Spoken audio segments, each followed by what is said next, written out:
amores, tudo bem com vocês? Ignore essa roupa cheia de pelo.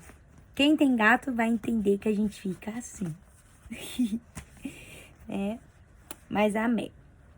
Hoje eu quero trazer uma palavra para o teu coração, né? Para nossos corações, a todos vocês. Amém? Tá em Salmo 103, tá? Pega a sua Bíblia aí, ou pega a Bíblia online e põe aí Salmo 103. Vamos ler Salmo 103, ele fala assim. Bendize, ó minha alma, ao Senhor, e tudo que há em mim, bendiga o seu santo nome. Bendize, ó minha alma, ao Senhor, e não te esqueças de nenhum dos seus benefícios. É Ele que perdoa todas as tuas iniquidades e sara todas as suas enfermidades. Quem redime a tua vida de perdição e te coroa de benignidade e de misericórdia. Quem enche a tua boca de bens, de sorte que a tua mocidade se renova como a águia. O Senhor faz justiça e juízo a todos os oprimidos. Fez notórios os seus caminhos a Moisés e os seus feitos aos filhos de Israel. Misericordioso e piedoso é o Senhor, longânimo e grande em benignidade. Não repreenderá perpetuamente, nem para sempre conservará a tua ira. Não nos tratou segundo os nossos pecados, nem nos retribuiu segundo as nossas iniquidades. Pois quanto ao céu está elevado acima da terra, assim é grande a sua misericórdia, para que os que o temem. Quanto está longe o oriente do ocidente, assim afasta de nós as nossas transgressões. Como um pai se compadece dos seus filhos, assim o Senhor se compadece daqueles que o temem. Pois ele conhece a nossa estrutura e lembra-se de que somos pó. Porque o homem são seus dias como a erva, e como a flor do campo, assim floresce. Pois passando por ela o vento, logo se vai, e o seu lugar não conhece mais. Mas as misericórdias do Senhor é de eternidade em eternidade sobre aqueles que o temem, e que a justiça sobre os filhos dos filhos. E a sua justiça sobre o filho dos filhos. Sobre aqueles que guardam o seu conserto e sobre os que se lembram dos seus mandamentos para os cumprirem. O Senhor tem estabelecido o seu trono nos céus e o seu reino domina sobre tudo. Amém? Vamos ficar até aí, até o 19, do 1 ao 19. Então, aqui está falando sobre perdoar os pecados, nossas transgressões, né? Deus, ele agora, igual fala aqui na palavra, que ele perdoou todas as nossas iniquidades e sara todas as nossas enfermidades, né? Mesmo a gente não sendo merecedor. Mas tem que haver o quê? Um reconhecimento de que você está realmente arrependido dos seus pecados. Não importa qual pecado você faça, tá? Em Provérbios 28, 13 fala assim: o que encobre as suas transgressões nunca prosperará, mas os que a confessa e deixa alcançará misericórdia. Entendeu? Quando a gente reconhece, quando a gente reconhece os nossos erros, né, as nossas transgressões, e confessa, a gente alcança as misericórdias de Deus. Por isso que a gente não é consumido pelas misericórdias dele. Amém? Miqueias 7:19 diz assim: tornará a piedade-se de nós, subjugará as nossas iniquidades e lançará todos os nossos pecados nas profundezas do mar. Deus, ele é um Deus que ele vai pegar o nosso pecado e jogar no fundo do mar. Ele larga lá. Quando a gente tem um arrependimento verdadeiro, e a gente se arrepende de todo o coração, ele vai e joga no mar, no fundo do mar. Isaías 43, 25, ele não só joga no fundo do mar, como Isaías 43, 25 diz assim: eu mesmo sou aquele que apaga as tuas transgressões por amor de mim e dos teus pecados, não lembro mais. Então, ele não só joga na profundeza do mar, como ele também não lembra mais.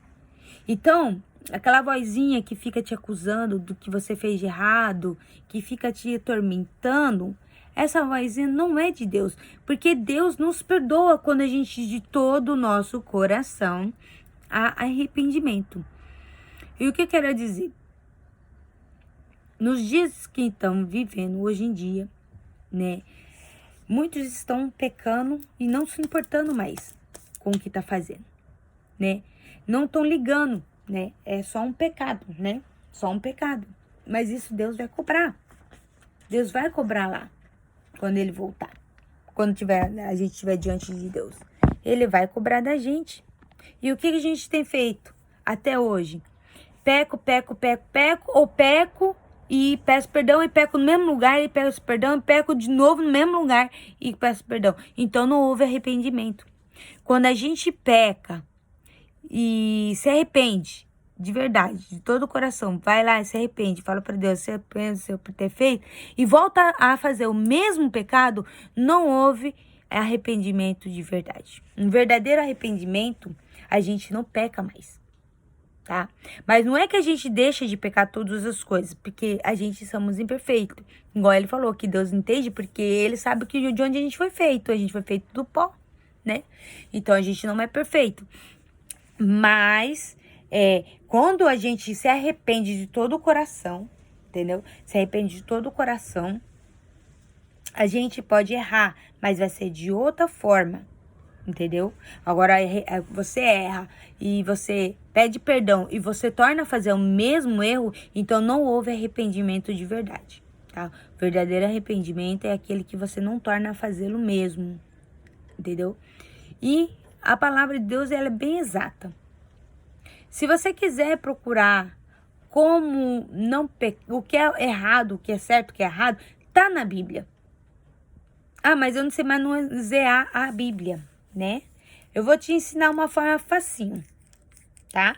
Você vai lá no Google e escreve assim, vamos supor,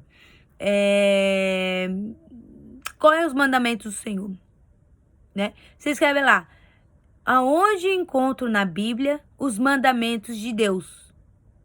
Vai mostrar um monte. Você abre a tua Bíblia e lê. Aí você vai saber aonde você tá errando, o que você tem que deixar de errar, o que você tem que fazer, entendeu? A gente tem que ter temor às coisas de Deus.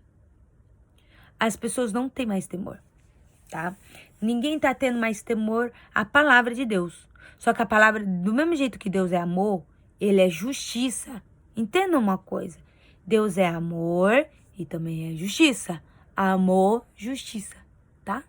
Então, se a gente continuar a errar sempre. A errar sabendo que Deus vai nos perdoar. Só que eu tenho algo para te falar. Todo pecado que a gente se arrepende do fundo do nosso coração e Deus nos perdoa, porque a Bíblia fala que Ele nos perdoa, tem um porém. Vem as consequências dos erros. Vai vir as consequências dos erros. Vou soltar aqui que tá doendo meu pescoço, gente. Vem as consequências do erro. Então, aí eu lhe pergunto, você quer continuar até quando vivendo as consequências dos seus erros? Até quando você vai viver as consequências dos seus erros? Sofrendo. Por que muitas das vezes a gente sofre? Muitas vezes a gente sofre por causa das consequências dos nossos erros.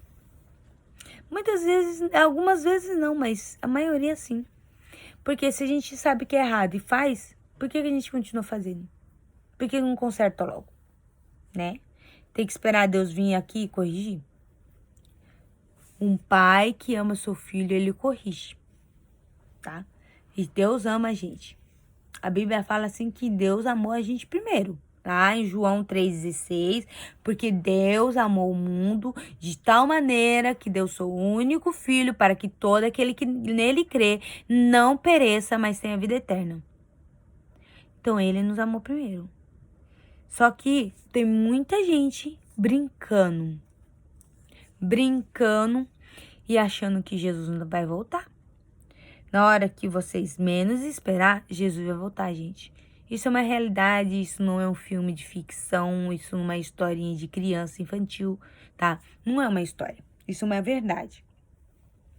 Você querendo ou não, a pessoa querendo ou não, gente, entenda uma coisa, vocês querendo ou não, Jesus vai voltar, tá? Já tá acontecendo muitas coisas aí, vocês podem ver, doenças, guerras, fome, e vai aumentar, tá? A fome vai ser mundial. Vai chegar um momento que a fome vai ser mundial. E até quando você vai continuar parada esperando o que mais? Se vocês for ver, tem uma passagem na Bíblia das pragas de Faraó. Que Deus falou assim, para pôr o sangue do cordeiro nos umbrais da porta. Para que quando o espírito da morte for visitar a casa, ela vai saber que aquela casa ele não vai tocar. Quando que você vai se consertar? Quando que você vai andar nos caminhos do Senhor certinho? Para a sua casa ser protegida das coisas que vão vir.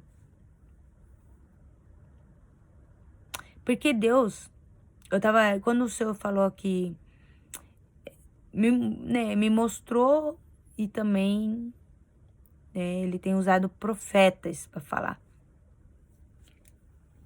Vai haver uma grande fome no mundo inteiro, tá? E doenças e outras doenças mais. Quando Deus falou, quando foi ouvir falar que vai ter fome no mundo inteiro, o Senhor, eu falei assim pro Senhor, Senhor, o Senhor me mandou voltar a sonhar. E o Senhor agora tá falando que vai vir a fome. Como que eu vou realizar os meus sonhos, né? Porque ainda tem para concretizar. Deus me levou lá na história de José. Quando ele foi preso, vendido pelos irmãos. Quando José foi preso, levado lá para a casa de Faraó, no palácio de Faraó, o que aconteceu? Deus honrou ele lá dentro, entendeu? E ele ainda foi lá e interpretou o sonho do rei. Qual que era o sonho do rei? Das vacas e acho que da uva que tava falando. Vacas magras e vacas gordas. E outro lá que eu não lembro agora. Que quer dizer os 7 anos de fartura e depois 7 anos de fome. A terra toda. E o Senhor me fez lembrar dessa passagem. E o Senhor falou. Ele me fez lembrar dessa passagem. Porque a gente tem que ter sabedoria e também guardar alimento. Porque foi o que o José fez. O que o José fez? Ele juntou os alimentos para não faltar. Para esses 7 anos. Mas não foi só para eles. Não foi só para o palácio de Faraó. Foi para que eles também tiverem como comprar a comida. Né? Porque não ia ter comida, plantação, né? Então toda a colheita... Gente, me perdoa, eu tô com sono. Cheguei doir aqui. Que toda a plantação do rei lá, ele foi guardando. Quando vem a fome, se passaram só 2 anos. E em 2 anos o povo já tava desesperado, que não tinha mais onde encontrar alimento. Né? E José foi o que ajudou a sua família toda, né? Então ele teve sabedoria. Vindo do quê? De Deus, obedecendo a Deus e cumprindo aquilo que Deus mandava, né? Ele fazer. E Deus me lembrou disso, pra gente ser sábio em guardar alimentos, né? Eu sei que Deus vai cuidar, não vai deixar nada faltar na minha casa, mas a gente também tem que ser sábio, juntar alimento não perecível. Eu penso assim, né? Eu quero juntar alimento não perecível, né? Porque mesmo que Deus cuida, sabe, zela e protege a gente, vai lá, protege a gente, mas eu, ainda assim, eu quero guardar alimento, porque eu não sei como vai ser. Eu vi uma outra moça falando sobre a professora da mesma profecia e falando que iria ter alimentos, mas o povo não ia ter condições de comprar de tão caro que ia estar. Tá vendo como que vai ser? Então, como Deus me levou na história de José, ele também me lembrou também que ele vai proteger minha casa se eu tiver ungido não, posto o sangue do cordeiro nos portais. Não exatamente o do sangue, né? Mas minha casa tá blindada no Senhor, entendeu? Se a minha casa estiver blindada, estiver cuidada, o inimigo não pode tocar na minha casa. Assim como foi na época dos vírus, né?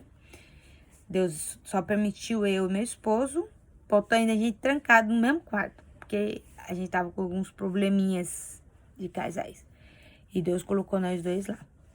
Mas os meus filhos, até o meu menino que dormiu com meu esposo, ele dormiu uma noite e ele não teve nada, não pegou nada, nem ele nem minha filha. Só eu e meu esposo.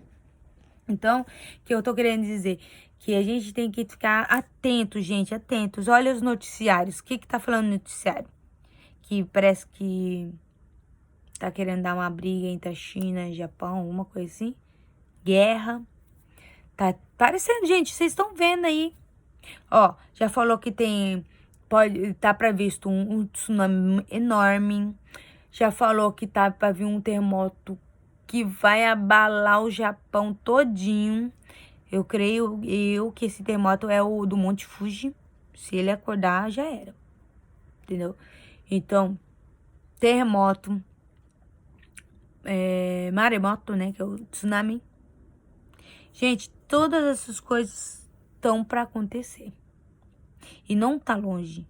Então, a gente tem que estar preparado. Preparado o nosso coração, preparada a nossa casa, tá? Preparado o geral da nossa vida, o geral, de dentro para fora. A gente tem que estar preparado para os acontecimentos, porque já estamos nos princípios das dores, entendeu?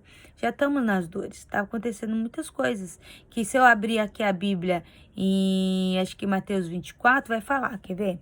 Mateus 24, deixa eu botar aqui vocês de novo aqui embaixo. Não sei porque o Mateus 24 não sai da minha cabeça. Mateus 24. Princípios das dores. E quando Jesus ia saindo do templo, aproximou-se dele os seus discípulos para lhe mostrarem a estrutura do templo. Jesus, porém, lhes disse: Não vedes tudo isto? Em verdade vos digo que não ficará aqui pedra sobre pedra que não seja derribada.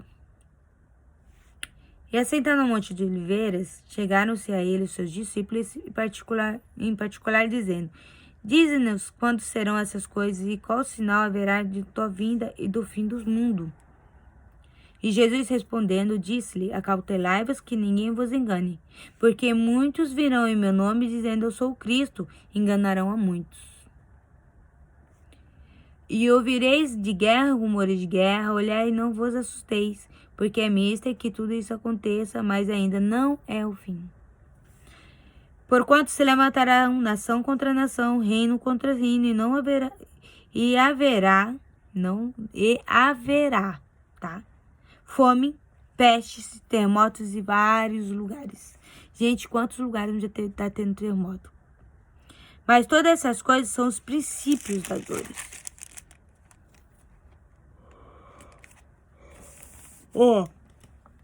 Então, vos hão de entregar para seres atormentado e matar-vos e sereis odiada toda a gente por causa do meu nome. Já tem muitos cristãos morrendo por causa do nome de Jesus. E eu falo para vocês que é verdade, porque eu já vi eles matando a pessoa ao vivo no meu Quetai. Lá, não sei se é Irã, não sei que lugar que é. Eu sei que tava um monte de cristão ali, joelhado, e eles falaram para eles negar a Cristo. Eles não negaram e ele cortou, tá? Então, isso já tá acontecendo. Nesse tempo, muitos serão escandalizados.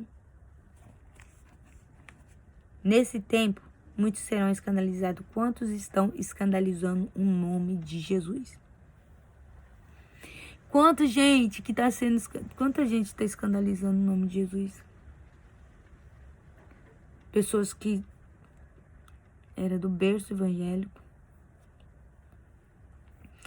E trair-se-ão uns aos outros. Quantos não estão traindo, né? Quanto não já está acontecendo isso? E uns aos outros se aborrecerão. E surgirão muitos falsos profetas e enganarão muitos. Tem muitos, tá? E por se multiplicar a iniquidade, o amor de muitos se esfriará. Já está acontecendo isso. Tudo isso aí, gente. Mas aquele que perseverar até o fim será salvo. E este evangelho do reino será pregado em todo o mundo, em testemunha a todas as gentes, então virá o fim.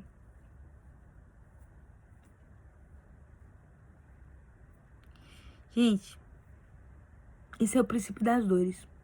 A gente tá no princípio da dor ou não tá?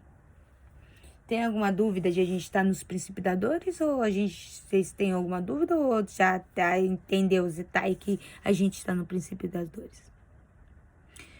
Quando, pois, virdes que a abominação da desolação de que falou o profeta Daniel está no lugar santo, que lê, que entenda.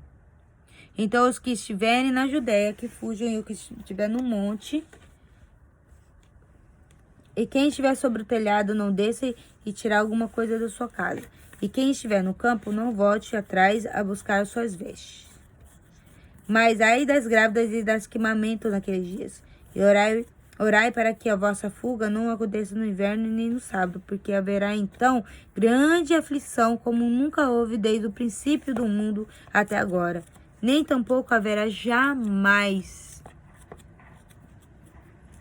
Uma grande aflição, gente. Vocês não estão entendendo. E se naqueles dias não fossem abreviados, nenhuma carne se salvaria. Mas por causa dos escolhidos, serão abreviados aqueles dias. Então, se alguém vos disser, eis que Cristo está aqui ou ali, não lhes deis crédito, porque surgirão falsos cristos, falsos profetas, farão tão grandes sinais e prodígios que, se possível for, enganariam até os escolhidos. Eis que eu vou-lo tenho predito. Portanto, se vós disserdes, eis que aqui ele está no deserto, e não saiais, ou eis que ele está aqui no interior da casa, não acrediteis. Porque assim como o relâmpago sai do oriente e se mostra até o ocidente, assim será também a vinda do homem. Por onde estiver o cadáver, aí se ajuntará as águias. E logo depois da aflição daqueles dias, o sol escurecerá, a lua não dará a luz, as estrelas cairão do céu e as potências do céu serão abaladas. Então aparecerá no céu o sinal do Filho do Homem, e todas as tribos da terra se lamentarão e verão o Filho do Homem vindo sobre as nuvens do céu, com poder e grande glória. E ele enviará os seus anjos com riso, clamor de trombeta, os quais juntarão os seus escolhidos desde os quatro ventos de uma da outra extremidade dos céus. Vocês entenderam? Então, ele fala também aqui, ó, porque daquele dia e hora ninguém sabe, nem os anjos do céu, nem o Filho, mas unicamente o Pai. Então, a gente não sabe quando vai acontecer, mas já tá os sinais. Ele já falou, vai olhando os sinais, como que tá acontecendo. Então, já tá tendo todos os sinais que eu li aqui dos princípios das dores. Então, a gente vai já pra grande tribulação. Já vamos entrar logo na grande tribulação. E você, aí eu lhe pergunto, você que tá aí desse outro lado da tela, ouvindo o que eu tô falando, você tá preparado para esse grande dia? Porque você vai ter que tomar a decisão, hoje. Você tem que tomar a decisão e viver todos os seus dias como se fosse agora, nesse momento que Jesus vai voltar. Arruma a sua casa, arruma o seu caminho. Volte para Jesus se você estiver fora. Vai atrás de Jesus. Muda a tua vida da água pro vinho. Não fica esperando para depois. Não fica deixando para depois, porque o depois pode não chegar, tá? Para depois pode não chegar e não vai adiantar mais nada. Se lamentar, chorar e espernear, arrancar os cabelos e não vai adiantar. É bem simples assim. Então, se o que você puder fazer hoje, faça. Para que amanhã você tenha um refúgio, tá? E seja protegido por Deus. Porque se você não tiver... Porque, olha, eu vou falar... Mas tá uma vergonha. O povo tá demais. Mas é a Bíblia se cumprindo. E aí eu só tenho a orar, porque não tenho o que fazer.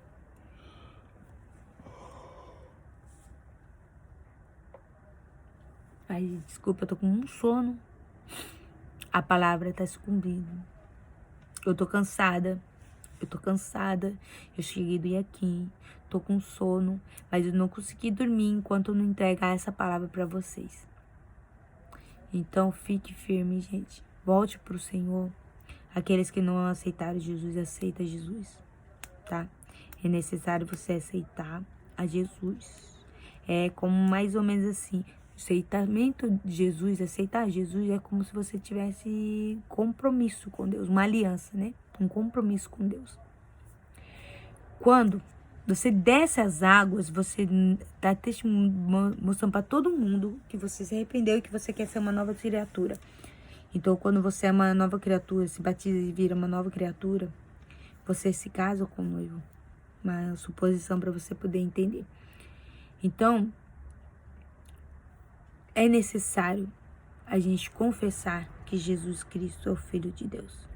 É necessário a gente mudar, não depois do batismo, não continuar na mesma vida, mas mudar a cada dia mais, mudar a nossa vida, a nossa maneira de viver, de falar, de fazer. Por quê? Porque quando a gente se batiza, aí não é para ficar da mesma forma que a gente tá, mas para a gente melhorar e ser melhor. Ser uma nova criatura. Entendeu?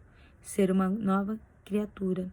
Igual eu amo um louvor que num dia do meu batismo foi tocado. Ele fala assim: eu nasci de novo, nasci de novo em ti. Sou mais que vencedor.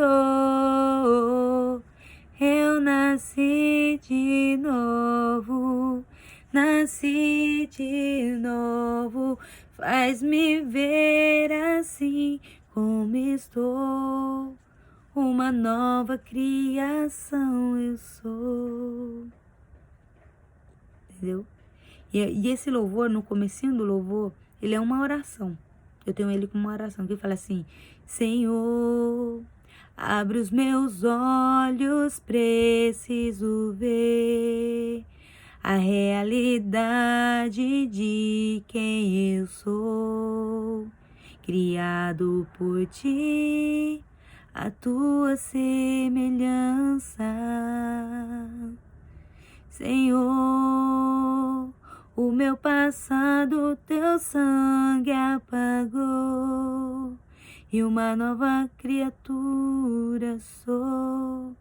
Você está vendo? Quando a gente precisa proclamar isso diante de Deus, a gente precisa mudar a nossa vida. Porque não há lugar mais que você possa correr que vai mudar a sua vida, que o país vai mudar. A nossa esperança é Jesus. É Ele em que a gente tem que se apegar. A nossa esperança tem que estar nele. Então, abra os teus olhos para você ver a glória de Deus sobre a tua vida. Amém? Vou fazer uma oração e já termino, porque eu estou muito cansada, gente. Vocês não têm ideia. Feche seus olhos aí onde você estiver. Vamos fazer uma oração? Meu Deus, meu Pai, graças te damos, Senhor, por mais um dia estar na tua presença. Louvado, exaltado, engrandecido é o seu santo nome. Pai, eu te peço, Senhor, aqueles que tiver decidido, Senhor, em aceitar Jesus, Que o Senhor possa, Senhor, riscar, Senhor, todo o seu passado, escrever uma nova história no livro da vida, Pai. Escreve o nome daquele, Senhor, que estiver aceitando Jesus, Pai. Oh, Senhor Deus, nos ajuda, Senhor, a cada dia a ser uma nova criatura, Pai. Nos renova a cada dia, Senhor, o nosso coração, a nossa vida, a nossa maneira de viver, Pai. A nossa maneira de falar, Pai. Que nós possamos ser, Senhor, imagem e semelhança do Senhor, Pai. Nos ensina, Senhor, cada dia mais e que graduativamente a pessoa possa estar sendo transformada, Senhor, pela Tua palavra, Pai. É o que eu te peço, Senhor Deus, e eu te agradeço em nome de Jesus. Amém. Amém, gente? Agora eu termino aí. Gente, deixa o seu comentário aqui embaixo para me saber, né, se você tá gostando dos conteúdos. Embora a palavra de Deus, ela é para todos, né? Mesmo que você venha ser confrontado com a palavra de Deus, eu sei que o Espírito Santo de Deus vai começar a falar contigo sempre na mesma palavra.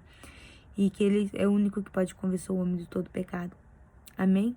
E deixa o seu like para me ajudar, tá? Compartilha meu vídeo para outras pessoas ouvirem. Que Deus abençoe o seu dia, a sua noite, a sua tarde. Beijo, gente. Tchau.